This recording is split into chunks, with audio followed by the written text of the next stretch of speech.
all respected seniors. Today myself presenting a rectal prospective pilot study to compare long course chemoradiotherapy and comparing long conventional CTRT versus total neoadjuvant therapy in the rectal cancer.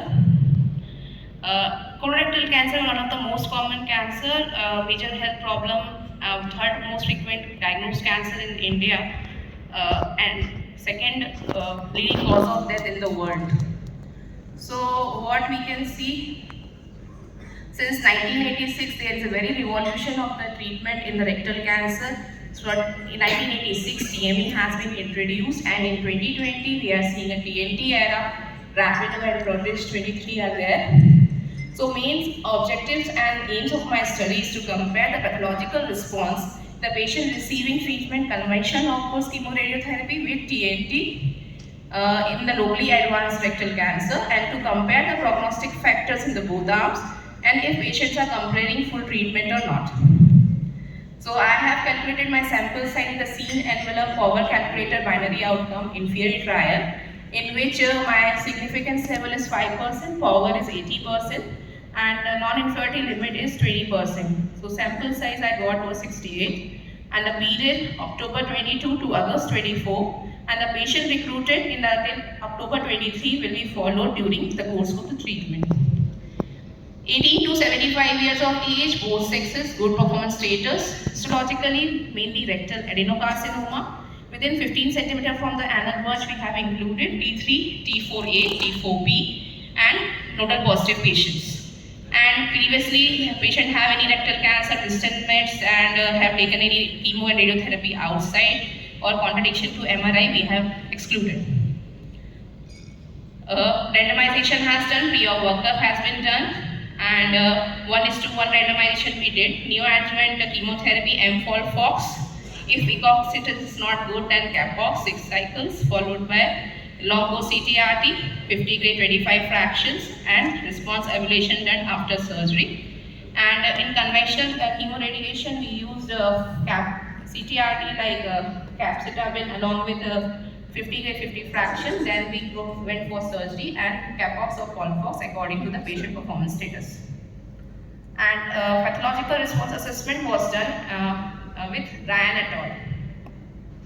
So we recruited 71 patients to reach in the protocol because TNT was recently introduced in our institute, and 3 of patients excluded because one of them is dropout, 1 patient denied surgery, and 1 progressive disease. So out of 34 patients, 31 patients only we operated in TNT arm, and standard arm we operated 34 patients, and patient who received PCR is 9 and Ryan score 1 is 4. These are the basic, the demographic profile which have not significantly which is comparable in each arm.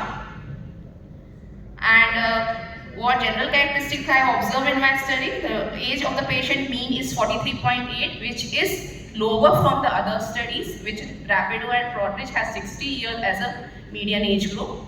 Most commons are male, and PCR we assess is 23. Overall PCR is 23.1%. Mean lymph node vegetation is 9.37, which is less than 12, which is standard. But what we found due to fibrosis and all, there is less lymph node yield in the final pathological report. Majority of our cases in the lower rectum, most of them are stage 3, and long segment and histology, most common is adenocarcinoma grade 2. So I am coming to my result, that is we found there is no statistically difference in the PCR, since PCR is higher in TNT arm, that is 29% is still and 17% standard arm, but it is not statistically significant. And in subset analysis, PNI and ENE has having less p-values less than 0.49. MRI, most of them are the partial responders. And what type of surgeries we did, because it's a surgical conference, so most of the patient underwent APR, and majority of that have received permanent stoma and 40% have temporary stoma. So along with this, if mainly dropout in TNT arm is the before surgery, And what we'll see in a standard patient, we have dropout after surgery. So this is the conclusion that although the PCR arm is greater in my study, but it is not statistically significant, but it can be implied to our population also. And these are the limitations of my study. The molecular study we really not done in our institute. Trust we have not included in the pre-op workup. Small sample size, single center study, and shorter follow-up. So I am not able to comment in the long-term results.